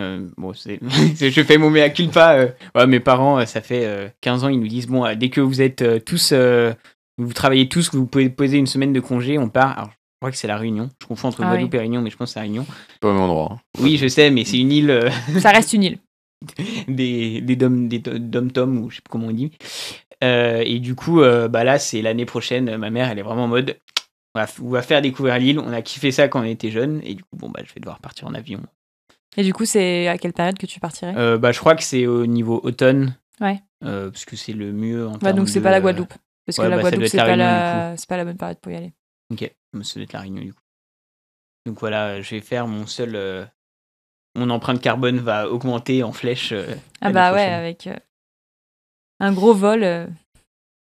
Et après, sinon, fini, hein. Ambition personnelle, tu disais aussi, au-delà des voyages, je vais être un peu cliché, mais en tant qu'ambition personnelle, c'est vrai que je me suis toujours vue et je me vois bien plus tard, alors je sais pas dans combien d'années, mais en couple avec... mère de famille avec allez, des enfants. un pavillon en campagne. Non, pas forcément un pavillon, mais soit une maison, son appartement, enfin un chez-soi dans lequel tu te sens bien, que t'as... familial. Voilà, c'est ça. Familial, ok. Mariage, je pense que... mariage enfant, le truc standard, quoi. Standard. On est là pour révolutionner la norme. Non, mais oui, je pense que c'est un peu l'ordre naturel. Je pense aussi, ouais. Alors, enfance. J'ai vécu une enfance plutôt joyeuse. Mes parents ont divorcé quand j'avais... Pardon, désolé. J'ai juste le enfant joyeuse avec mes parents ont divorcé. Non, mais justement, ça m'a genre vraiment direct. Ok, bon, d'accord. Justement, j'ai vécu une enfance joyeuse, malgré que mes parents aient divorcé. D'accord. Parce que j'ai bien vécu le divorce de mes parents. Parce que du coup j'avais à peu près 3 ans et demi, donc en soi j'ai aucun souvenir de mes parents ensemble ou de mes parents qui s'engueulent ou qui se déchirent. Après d'après ce que ma mère m'a raconté, elle a toujours fait en sorte que moi je le vois pas en tant qu'enfant, même si j'étais petite et que je pouvais ne pas avoir de souvenir. Et en fait après j'ai eu de la chance, ma mère a rencontré du coup mon beau-père pas mine de rien pas longtemps après. Je pense que quand je l'ai rencontré, moi, je devais avoir 4 ans et demi. Et ça a été mon père de substitution dans le sens où mon père biologique n'était pas là. Mais pour moi, aujourd'hui, j'ai 2 pères. J'ai mon père biologique avec qui je m'entends bien, etc., même si nos relations ont été conflictuelles par le passé. Et puis mon beau-père qui est mon 2e père et avec qui j'ai grandi, qui m'a élevée, qui m'a appris plein de choses. et qui m'a apporté, je pense, le côté paternel et le côté amour paternel dont une enfant pouvait avoir besoin. Et c'est pour ça que je pense que j'ai bien vécu le divorce et que j'ai eu une enfance équilibrée, en fait. Toi, c'est en fait, au final, tu t'en souviens même pas, donc t'as juste grandi avec ta mère. Mes parents séparés, et voilà. Et j'ai quand même eu une représentation familiale saine et normale, malgré que mes parents soient séparés. Oui, je pense que c'est faisable. Pas forcément, parents divorcés veut pas forcément dire enfance horrible. Tout à fait, mais c'est vrai que quand t'es à l'école, en primaire ou même au collège, t'entends des parents qui se divorcent et tout, t'entends autour de toi les enfants qui le vivent pas forcément bien, mais après, vu qu'ils sont plus grands, je pense qu'il y a aussi peut-être le fait, puis ça dépend. Enfin, ma mère m'a toujours dit, j'ai raté mon mariage, mais j'ai bien réussi mon divorce, donc après, ça dépend aussi. Belle phrase à sortir dans les livres d'épanouissement personnel. Donc ça dépend, je pense, comment le divorce est mené. Oui, c'est ça, c'est que tu peux dire en mode ça peut ne plus le faire, mais tu peux bien t'entendre sur la séparation, entre guillemets, et que les deux soient d'accord sur le fait que la priorité, c'est les enfants, tu vois, et c'est que eux se sentent bien, quoi. Tout à fait. Donc donner le meilleur pour ça. Donc, un petit truc que je me dis souvent, c'est que, étant donné que dans ma tête, j'ai 2 pères, si je me marie un jour, je veux que mes 2 pères m'emmènent à l'hôtel. Et du coup, je suis pas sûre que ça passe, surtout du côté de mon père biologique. Je suis pas sûre qu'il accepte que je considère mon beau-père comme mon père et que du coup, je veuille aussi qu'il soit présent. Mais pour moi, c'est important d'avoir vraiment... pas rejeter mon beau-père parce que pour moi, c'est mon père. C'est symbolique, quoi, voilà. Pour toi. Exactement. Après, je pense que si tu expliques bien, en mode c'est symbolique et que c'est important pour toi, je pense que ça peut le faire, quoi. C'est ça.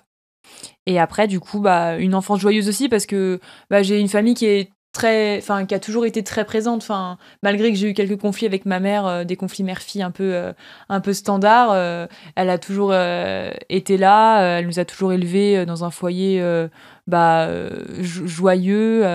J'ai été élevée du coup avec mon petit frère et ma petite sœur, donc forcément je pense que quand t'es plusieurs, tu vis pas les choses de la même manière que quand t'es seule, par exemple. Donc, qui sont de ton père biologique aussi ? Qui sont de mon beau-père, du coup. Ok. C'est un peu compliqué, l'équilibre. Du coup, t'as une belle-sœur et un beau-frère, on va dire... Demi-sœur. Demi-sœur, pardon. Voilà. Demi-frère. Si on fait le calcul, techniquement, j'ai un grand demi-frère parce que mon père avait un enfant avant moi, par une autre femme. Ensuite, mes parents se sont mis ensemble. Ils ont eu moi. Donc, je suis l'unique l'unique fruit... plutôt de ma mère et de mon père. Le sang pur. Et ensuite, du coup, mes parents ont divorcé, ma mère a rencontré mon beau-père, et là, ils ont eu 2 enfants, qui sont mon frère et ma sœur. Alors oui, c'était pour être sûr. C'est des demi-frères et des demi-sœurs, mais pour moi, c'est mon frère et ma sœur, parce que on a grandi ensemble, on a été élevés ensemble, du matin jusqu'au soir. Du coup, ton grand demi-frère... Mon grand demi-frère ne connaît pas du tout tes 2 autres demi-frères. Alors, il les connaît, oui et non, je dirais. C'est leur existence. Dans le sens où, en fait, ce qui s'est passé, c'est que quand, du coup, ma mère et mon père étaient ensemble, mon grand demi-frère venait, du coup, chez mon père de temps en temps le week-end. Ce qui fait que nous, ça nous permettait de nous voir en tant qu'enfants, vu qu'on était quand même frères et sœurs. Et en fait, ma mère s'est beaucoup attachée à lui. Du coup, ils ont encore quelques liens, même en grandissant, ce qui fait que c'est arrivé, en tout cas, 1 ou 2 fois qu'ils fassent des repas. Donc, il est déjà venu à la maison, donc il connaît mon frère et ma sœur. Okay. Mais après, ils ont pas de lien, mais il les connaît, quoi. Deuxième mot suivant. Troisième mot, oui. Alors, peur. Quelles sont mes peurs ? C'est une bonne question.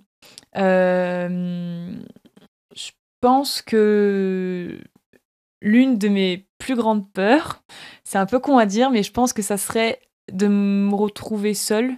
Oh, t'inquiète, j'ai la même peur aussi, donc je pense. Mais seule, c'est quand même un vrai sujet parce que par exemple, quand je suis partie de chez mes parents, il y a encore 1 an, c'était pour moi inconcevable de partir de chez mes parents et de déménager pour aller vivre seule.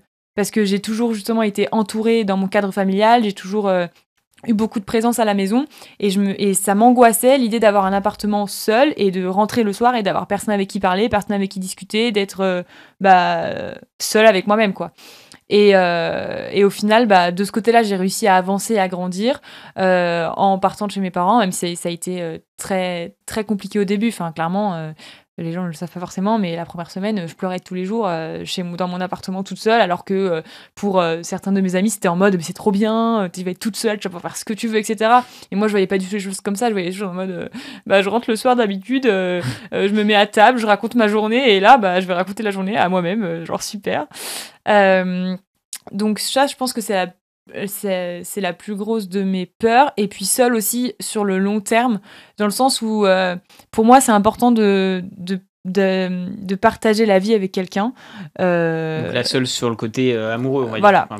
Enfin, je pense, pour moi c'est important. Du coup je pense que si sur le long terme, pour X ou Y raison, la vie fait que je me retrouve seule, et pas seule 1 an ou 2 ans, tu vois, seule en mode j'ai personne avec qui partager ma vie. Seule pendant 30 ans. C'est une de mes peurs, c'est ok, sûr. Donc vraiment t'es en mode j'ai envie de trouver quelqu'un pour être en mode dans ce contexte c'est pas en mode familial, mais voilà, d'être en mode tu veux être avec quelqu'un et partager des moments voilà, c'est pas je veux, veux, c'est un souhait, parce qu'en soi je sais pas si ça arrivera, mais en tout cas voilà, j'imagine que plus tard ma vie je la partagerai avec quelqu'un pour fonder une famille, etc. Et du coup ça serait une grosse peur pour moi de pas avoir quelqu'un avec qui partager ma vie. Ok. Est-ce que tu as des peurs peut-être plus irrationnelles aussi? Genre peur, je sais pas, des éoliennes par exemple, ou du noir? T'as peur du feu? Oui, j'ai peur du feu. Genre, j'ai pas peur du feu dans le sens où si je vois le feu dans une cheminée, je vais pas me dire j'ai peur. Mais j'ai une angoisse ultime, c'est de me retrouver dans les flammes et de brûler vivante. Du coup, si un jour je meurs, la grande question c'est est-ce que tu te fais enterrer ou est-ce que tu te fais du coup incinérer? Et psychologiquement, pour le moment j'ai du mal à me dire, même si je trouve le côté incinération en mode après tu disperses tes cendres, etc. beau, j'ai du mal à me dire que mon corps va finir dans les flammes. Mettre la photo sur Instagram. C'est un peu une angoisse, tu vois, de te dire tu finis dans un four, etc. sachant que j'ai peur du feu. Et typiquement récemment on m'a proposé un projet photo justement où je devais avoir une arche de feu autour de moi. J'ai refusé. C'est Hunger Games, ça, parce que clairement, j'ai dit au photographe, super idée, j'adore ton projet, mais moi, ayant peur du feu, je serais pas du tout à l'aise et ça va foirer les photos, quoi. Le feu non contrôlé, on va dire. Le fait que si la truc elle tombe, tout puisse s'enflammer. Exactement. Dans la cheminée ou dans le barbecue, a priori, normalement, ça devrait pas s'enflammer tout et du coup là. Exactement. Ok. Qu'est-ce que tu fais pour aller mieux quand t'as des petits moments de moins bien, de phases un peu plus... Est-ce que t'as des... Quand t'es triste, qu'est-ce qui te remonte le moral, quoi? Regarder des comédies romantiques. C'est un peu cliché. Mais en fait, voir le bonheur des gens et puis le bonheur... clairement, les comédies romantiques, c'est l'amour, etc. Le côté amour familial, etc. Vu que c'est important dans ma vie, voir le bonheur des gens... à la télé ou sur un film, quoi, ça me procure du bonheur, ça me fait du bien. Et du coup, voilà ce que je fais quand je suis triste. Après, quand je suis un peu angoissée, que j'ai du mal qu'il faut que je me ressaisisse, que je suis un peu en train de perdre pied, ce qui me calme, c'est d'écouter du piano. C'est un peu con, mais je mets des morceaux de piano sur mon téléphone et ça m'apaise, ça me calme. Et par exemple, si c'est avant de dormir, si je sens que je suis un peu brassée, angoissée avant de dormir, c'est ce que je fais pour me calmer et pour réussir ensuite à m'endormir. Ok.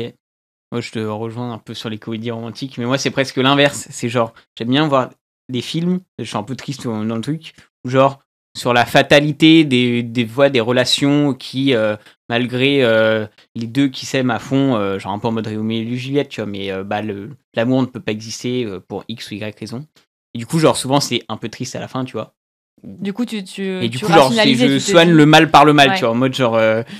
oh putain, ils auraient trop fait d'être ensemble et de ça, machin, et ils peuvent pas, et c'est triste, et il y a pas mal de... du coup, c'est plus des drames que vraiment des comédies romantiques, tu vois, mais alors je suis en mode... c'est pas mal, quoi. Je suis plus happy ending, pour le coup. Oui.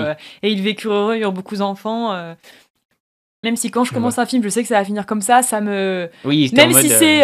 je vois le truc arriver, ça me procure de la joie et ça me remonte le moral.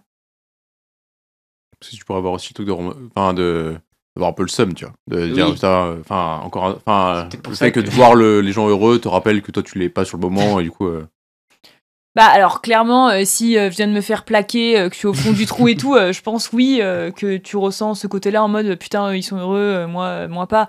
Mais si t'es dans un si t'es triste pour une autre raison que pour que par rapport à ton couple, je vois pas ce côté-là. Et je suis heureuse en amour donc voilà. Ok. Est-ce que tu avais des rêves enfants? Bah, c'est une bonne question. Je pense que comme tout enfant, j'avais des rêves. Après, Ils sont dissipés par la dureté de la vie et puis exactement. Et puis ça dépend quel âge. Enfin, quand t'as 6 ans, tu regardes Barbie et tu rêves d'être une princesse. Mais Donc, c'est pas non, mais tu pourrais en forcément. avoir un en tête, tu vois, d'avoir, je savais quand j'étais petite, je voulais absolument. Non, j'avais pas de truc où je me disais quand j'étais petite, je voulais absolument être ça et aujourd'hui, je veux encore être ça. Parce que je pense que j'ai un caractère vachement pas changeant, mais je veux dire, par exemple, j'ai eu envie de faire plein de métiers différents dans ma jeunesse.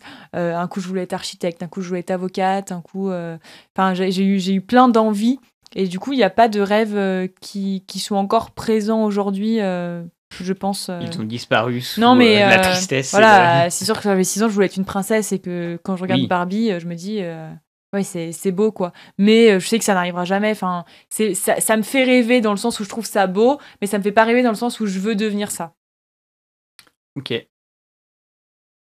Que moi, bon, si, à un moment, pendant longtemps, j'étais en mode je veux être boulanger ou travailler dans l'électronique, électricité, tout ça, machin. Et c'était genre l'un ou l'autre, alors qu'il y a quasiment rien à voir en commun. J'étais vraiment en mode, bon, c'est soit ça. Puis bon, après, du coup. Et au final, tu fais ni l'un ni l'autre. Ouais, c'est pas si, très un loin. peu dans l'électronique quand même, Ouais. mais du coup, matière scientifique, etc. Et du coup, petit à petit, tu t'aiguilles un peu, mais tu sais, c'est vraiment en mode genre 2 envies innocentes, pures, non réfléchies. Et... Est-ce que t'as déjà fait du pain? T'as Du déjà pain essayé de faire du pain? Parce que tu non. voulais devenir boulanger, est-ce Une que machine t'avais... à pain, non. J'avais fait un stage. Après, j'ai fait un stage en 3e, mais parce que j'avais moins de 14 ans, donc c'était que familial ou public. Je pouvais pas être dans une entreprise privée. Du coup, j'avais fait mon stage dans une boulangerie de mon oncle sur Lyon. C'était très stylé, très cool. Mais, Tu te mais levais à j'ai 4h jamais... du matin pour aller Non, faire le mais pain? du coup, je me levais relativement tôt pour un stage, mais du coup, à midi, j'avais fini. Oui. Du coup, genre, alors que tous les autres travaillaient quasiment toute la journée. Genre, moi, j'ai peut-être du 7h30 midi, tu vois, ou un truc comme ça. Mais j'aime bien la pâtisserie, mais bon, je suis pas non plus. Ouais, c'est ça, le fait de se lever tôt, je pense que ça me ferait vraiment chier. J'ai déjà fait du travail en usine où tu dois te lever à 3h du mat pour partir à 3h30 pour arriver à 4h30 et t'es en mode. Le sommeil est trop compliqué à gérer pour que je puisse me lever tôt. Surtout avec l'heure où tu te couches, quoi. Enfin... Oui, non, mais c'est lié à ça, tu vois. Enfin, genre, je me couche relativement tard, mais toujours un peu en mode j'ai besoin de telle dose de sommeil. Bon, genre, c'est 6-7 heures. Mais ça me ferait trop. Je suis plus nocturne et à me lever tard, à travailler plus tard, je suis décalé, quoi. Du coup, se lever tôt, ça me ferait chier, Bah, quoi. c'est pas ton rythme en fait. Moi je pense que chacun a un rythme. Genre à l'inverse, moi je suis plus, je me lève tôt et je me couche tôt. Donc c'est pas forcément toujours bien reçu par les gens parce que bah c'est pas mon kiff d'être là à danser sur la piste à 1h ou 2h du matin. Moi de 1h 2h du matin, je suis bien dans mon lit tranquille, ça fait un peu la mamie mais c'est un rythme en fait. Et toi à l'inverse, bah t'arrives plus à moi à partir de 17h, j'étais plus du tout efficace ni à l'école ni au travail. J'arrive jusqu'à 18h mais bon après voilà, tu vois il y a des moments où même quand je révisais pour le partiel à 17h30, j'avais fini de réviser même si j'avais mon partiel le lendemain à 9h alors que je connais beaucoup de personnes qui passent leur nuit à réviser. Ouais, bon, c'est un peu ça.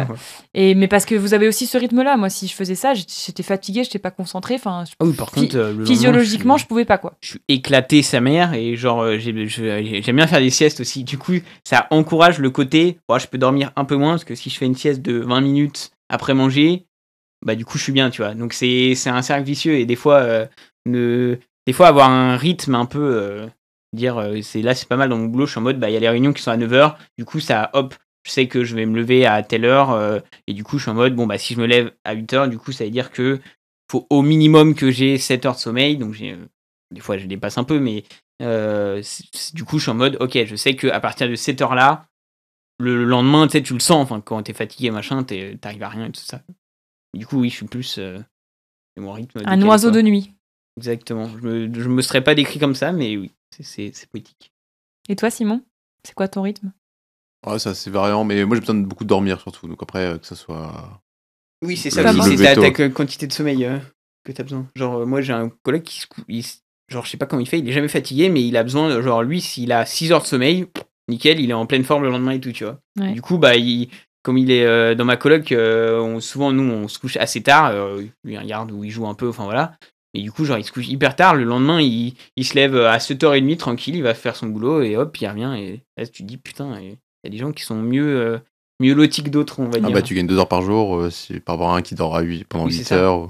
Déjà, tu gagnes du temps pas d'existence, mais genre, tu peux faire des trucs et tout ça. Et en plus, t'es pareil, t'es autant fatigué, enfin, t'es autant en forme que les autres. Ouais, moi aussi, j'ai besoin de beaucoup dormir. Au moins mes 8 heures de sommeil. Hein. Ouais, pareil. Sinon, Ouais. je sais que je vais être aigrie toute la journée et que même physiquement, je vais pas être bien. Enfin, je sais que quand je suis fatiguée, j'ai froid, j'ai mal à la tête, j'arrive pas à me concentrer, je vais être chiante, quoi. Ouais. Mais ouais, non, moi, c'est. Mais du coup, moi, comme je suis dans un rythme de sieste, bah, du coup, je suis en mode. Je sais que ma nuit, si elle est pas top, bah, je vais faire une sieste la journée. Tu Oui, vois. t'arriveras à récupérer. Et que du coup, j'arrive à récupérer et que je suis en mode dès que j'ai envie de dormir, enfin, bon, pas dès que j'ai envie de dormir, hop, je vais aller faire la sieste, mais je sais que voilà, je suis plus en mode une nuit. Après, j'aime bien faire des grosses nuits, hein, voilà, mais que je vais souvent faire des siestes la journée, quoi, pour attraper un peu le sommeil perdu. Tu fais des siestes, Simon? Non, parce que je déteste la sensation de. Il faut faire des de- bonnes de- siestes. Mais Ouais, oui, je sais, ouais, mais bon. je suis d'accord que des fois, si tu te réveilles mal, un peu plus tôt ou un peu trop tard, t'es encore pire qu'avant, quoi. Puis bon, pour faire une sieste, il faut avoir un Oui. endroit pour faire une sieste aussi, C'est vrai. quoi. Donc, Si on n'a pas dans ton enfin, je peux en faire le week-end, quoi, mais bon. Week-end, vu que je dors jusqu'à midi. Ouais, 10-11 heures. Ouais, mais du trop coup, moi, besoin de sieste. pareil. Mais du coup, des fois, j'aime bien dormir, mais je suis en mode, tu te lèves à 10-11 heures, ta matinée, elle est fichue, en fait. Parce que le temps que tu te réveilles, que Oui. tu machin. Ah oui, c'est Et horrible. du coup, ça, c'est pour ça que ça me fait chier des fois. Je suis en mode, j'ai envie de dormir, mais là, j'ai envie de faire des trucs, tu vois. Tu te lèves à 9h au lieu de 10h30, t'as l'impression que ta journée, elle dure, mais 5 heures de plus, quoi. Ah, mais moi, je Alors trouve que tellement pas rentable, enfin, pour moi, après, mais les sensations quand tu dors pas beaucoup, que Oui, tout ce après, que tu fais, t'as un peu envie de dormir, t'es en train de. Puis t'es pas bien, en fait. Ouais, ça, enfin, moi, je préfère être. Enfin, pour me dire, oui, bon, bah, peut-être j'ai perdu 3 heures de plus, mais au moins, tout le reste, c'est efficace. Enfin, Ouais. je suis bien, quoi, non, pour oui, tout faire, quoi. Ah, je suis d'accord. Chacun trouve son Puis si t'es équilibre. pas bien après, enfin, je sais que si j'ai mal dormi et tout, le lendemain, je vais devoir me coucher tôt pour essayer de récupérer mon sommeil parce que je peux pas faire de sieste. C'est Ouais, genre moi aussi. impossible. Je sais pas m'endormir comme ça rapidement, etc. Et au milieu de la journée, enfin, je perds mon temps. Et même quand j'ai fait une soirée la veille et que je me suis couché un peu plus tard, etc. Et que du coup, j'ai déréglé mon cycle de sommeil, genre le lendemain d'un nouvel an, je vais pas réussir à dormir l'après-midi. Donc je vais me Ok. coucher hyper tôt le soir parce que je sais que j'arriverai pas à dormir l'après-midi. Parce que j'aime pas cette sensation de traîner au lit, même le matin. Hein. Si je suis Ouais. réveillée à genre 8h ou 9h du matin, si je suis toute seule, je traînerai pas au lit. Si je suis accompagnée, bon, je peux peut-être faire des câlins et c'est ça, tu traînes au lit, mais j'aime pas trop traîner au lit. J'ai l'impression de perdre mon temps et perdre ma journée, quoi. Est-ce que t'as des conseils ou des remarques qu'on t'a dit qui t'ont marqué, qui t'ont aidé à avancer, ou des trucs que t'auras en tête? Une personne qui t'a dit, hop, la bonne chose au bon moment. Oh, non enfin, c'est pas une personne, ça peut être quelque chose que t'as lu ou que Ah t'as oui, vu. oui, ouais, Enfin, voilà, ça, c'est ouais. pas Ok. forcément des. Je sais pas si c'est en rapport avec ta question, mais je sais qu'en grandissant, j'ai changé de comportement en grandissant un peu à cause de la vie, quoi. Dans le sens où certaines personnes du groupe le savent, mais quand j'étais, on va dire, un peu plus jeune, j'étais en mode la petite peste, à un peu critiquer les autres, à un peu me prendre pour une personne supérieure, etc. Et j'ai tellement eu de problèmes par rapport à ça, du coup, forcément, de personnes qui se défendent et qui m'attaquent en retour. J'ai tellement mal vécu ces moments où j'ai été attaquée par les gens que ça m'a fait grandir et ça m'a fait prendre conscience que chaque personne est intéressante et qu'il ne faut pas critiquer les autres, il ne faut pas se sentir supérieur, etc. Et ça m'a vachement aidée à consolider mes amitiés, par exemple. Donc, Bon.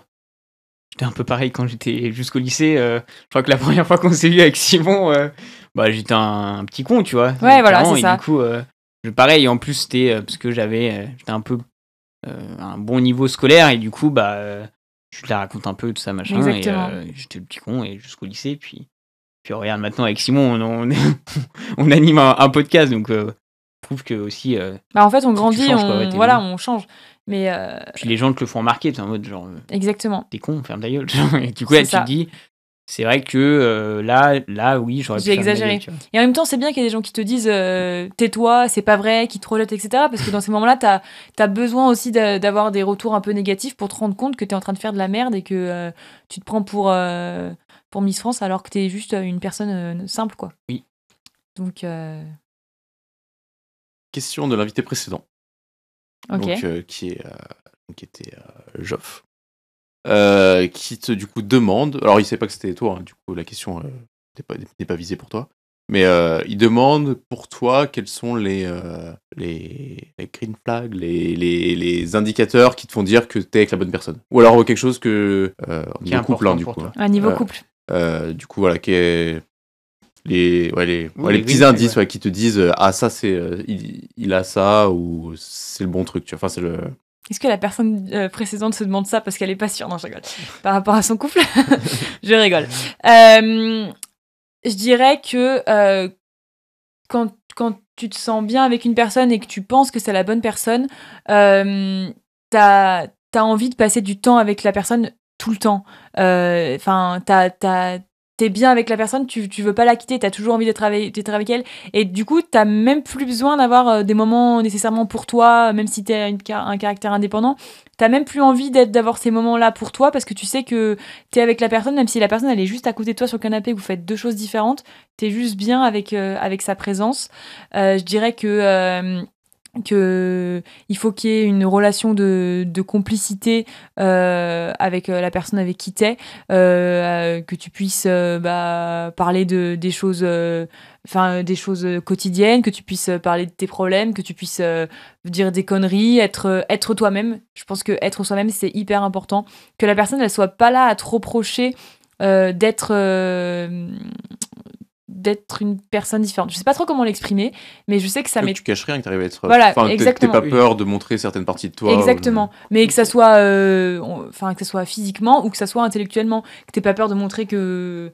T'aimes bien telle activité. Que t'aimes bien telle activité, que t'as pas de culture, ou... c'est personnel. Par exemple. Ou que... tu sois capable de te montrer au quotidien avec la personne en pyjama, avec des chaussettes en hiver, un pull et les cheveux attachés, sans maquillage, enfin que en tant que fille, que tu te poses pas la question de se dire ah ouais, je vais être moins belle ou moins désirable auprès de mon partenaire et du coup il va me juger ou il va me rejeter ou je ne sais quoi. Je pense que c'est important de chacun pouvoir être soi-même avec la personne avec qui on est et que du coup l'autre l'accepte, parce qu'il faut, enfin je pense que dans une relation sur le long terme, tu peux accepter la personne pendant X mois, c'est facile au début, mais que sur le long terme, la personne accepte qui tu es, je pense que c'est vraiment que c'est une relation saine, quoi. Voilà. Et du coup, toi, c'est le plus important de passer du temps avec la personne, quitte à sacrifier du temps personnel, ou tu as quand même besoin d'avoir ce temps personnel, parce que je pense qu'il y a certains couples qui sont en mode ok, on est ensemble, tout ça, mais j'ai besoin aussi de mon temps à moi pour faire... pas forcément des trucs qui t'intéressent pas, mais juste d'être en mode, je suis bien aussi tout seul, je suis bien en couple, mais j'ai besoin d'un temps personnel. Du coup, toi, t'as pas forcément besoin de ces moments personnels? Je dirais que je vais parler par rapport à mes expériences. Hein. Oui, je dirais que ça dépend avec qui, ça dépend les personnes avec qui j'ai été. Par le passé, j'ai été dans des relations où j'avais besoin d'avoir du temps pour moi. J'avais besoin de partir, mais avec le recul, je me dis que si j'avais besoin de partir, c'est aussi parce que j'étais pas pleinement satisfaite des moments que je passais avec la personne, qu'il y avait quelque chose qui fonctionnait pas, il y avait quelque chose qui n'allait pas, qui faisait qu'à des moments je prenais mon sac et je disais bon allez, je rentre. Genre okay. Même si j'avais prévu de passer, c'était pas forcément dans le timing, je rentre. Dans la relation dans laquelle je suis actuellement avec Léo, je pourrais passer ma vie avec lui, genre H24 non-stop, que je serais bien en fait. Enfin, c'est comme si quand j'étais avec lui, j'étais dans une bulle de bien-être, une bulle de calme et je suis juste bien. Après, ça veut pas dire que je fais tout avec lui. Dans le sens où on peut être tous les deux dans le canapé, lui il regarde un truc, moi je regarde un truc, mais on est dans la même pièce, on est à côté. Ouais, toujours ce côté être ensemble, être ensemble, voilà. On peut faire des choses séparément, mais être ensemble, voilà. Et à l'inverse, t'as des red flags ou des trucs comme ça. Donc là, c'est peut-être plus vraiment personnel, là, du coup, mais des trucs chez les personnes qui... Donc, ça veut dire que, par exemple, quelque chose, si la personne là, je me mettrais pas avec elle. Ouais. Oui. S'il fume. Ok. Ça, c'est un red flag parce que je déteste l'odeur de la cigarette. Et je pense que si t'embrasses quelqu'un qui fume et tout, enfin, moi, déjà sur ses fringues, ça sentirait, forcément sur ses mains, quand tu l'embrasses, tu sentirais, etc. Et puis, vu que c'est quelque chose que je pratique pas, le fait que l'autre personne ait besoin de sortir à certains moments pour aller fumer, etc., même en repas de famille, franchement, ça serait un red flag, clairement. C'est con à dire, mais si la personne elle a un métier qui correspond pas, on va dire, au mode de vie que je souhaite. Typiquement, si la personne elle est militaire, c'est con à dire, mais je pense que je pourrais pas être avec un militaire parce que il serait pas là. Et en fait, dans une relation de couple, j'ai besoin que la personne soit quand même présente pour construire quelque chose, pour partager des moments, etc. Et du coup, le fait que la personne qui pratique le métier de militaire, elle soit souvent en déplacement pour des longues durées. Moi, j'ai des copines qui sont avec des personnes qui sont militaires et elles me racontent un peu ce qu'elles vivent. Et quand leur partenaire part 4 mois ou 5 mois, que ce soit en France ou à l'étranger, moi, je pense que je supporterais pas. Donc, je pense que c'est un peu con, mais c'est un red flag. Con, non, Oui, c'est plus compréhensible. Non, mais je veux dire, c'est con d'exclure des métiers, tu vois. Alors que c'est un mode de vie complètement différent, quoi. Oui, voilà, c'est ça. C'est juste que t'es en mode, moi, mon point important, je crois que dans les relations, alors c'est un peu à prendre avec des pincettes, mais tu regroupes un peu les trucs dans 5 catégories. Et genre, toi, par exemple, du coup, ton point important dans une relation, c'est d'être avec la personne. D'être ensemble. Il y en a d'autres, ça va être de recevoir des cadeaux, tu vois, de se faire des petits cadeaux comme ça, machin. Des attentions. Des attentions. Il y en a d'autres, ça va être de dire je t'aime. Alors, je sais plus exactement, voilà, mais je sais qu'en gros, chaque personne, grosso modo, tu peux la rentrer dans une de ces catégories-là. Et 2 personnes ensemble, c'est pas forcément 2 personnes qui ont les mêmes besoins, parce que c'est ce que tu veux et il y a aussi ce que tu donnes. Exactement. Par exemple, toi, ce que tu veux, c'est être ensemble avec la personne, mais tu pourrais aussi être très bien, juste faire des cadeaux un peu tout le temps, des trucs, des attentions, etc. Et c'est ce que Léo cherche. Et du coup, ce que Léo donne, c'est d'être avec la personne, tu vois. Genre, le but, c'est d'être un peu complémentaire sur ça. Et du coup, c'est un peu... Toi, c'est typiquement ça. C'est juste être ensemble et profiter du moment d'être ensemble, quoi. Tout à fait. Ok, et donc on peut finir avec le jeu des 5 sens. Car de bouche à oreille, j'entends dire aujourd'hui que l'éveil des 5 sens a de beaux jours devant lui. Le son le plus relaxant. Le piano. Le piano. Le son le plus désagréable. Je sais pas qu'est-ce qui pourrait produire ce son, mais un son très strident, tu sais, qui te fait mal aux oreilles, voilà, qui te fait mal aux oreilles, genre la fourchette sur exactement, la vaisselle, typiquement dans mon appartement, il y avait un problème avec la VMC et ça faisait un sifflement ultra aigu. Ah, franchement, c'était insupportable et j'arrivais pas à passer outre ce son. Tout le monde me disait c'est bon, et j'étais bloquée dessus et j'avais tout le temps le sifflement dans les oreilles et tout, mais les sons aigus, j'ai du mal. Ta Madeleine de Proust au niveau bouffe. Alors, je suis très gourmande. Pas forcément, je précise, ton plat préféré. C'est le truc qui va te ramener un peu à ton enfance en mode ah putain, ça c'était trop bien quand on en mangeait. Voilà, tu vois. Le plat qui réveille un peu tes souvenirs. J'aime tellement manger dans la vie de tous les jours. Je vais passer pour une petite grosse, mais la nourriture, ça a quand même une place importante dans ma vie. Genre, j'adore manger.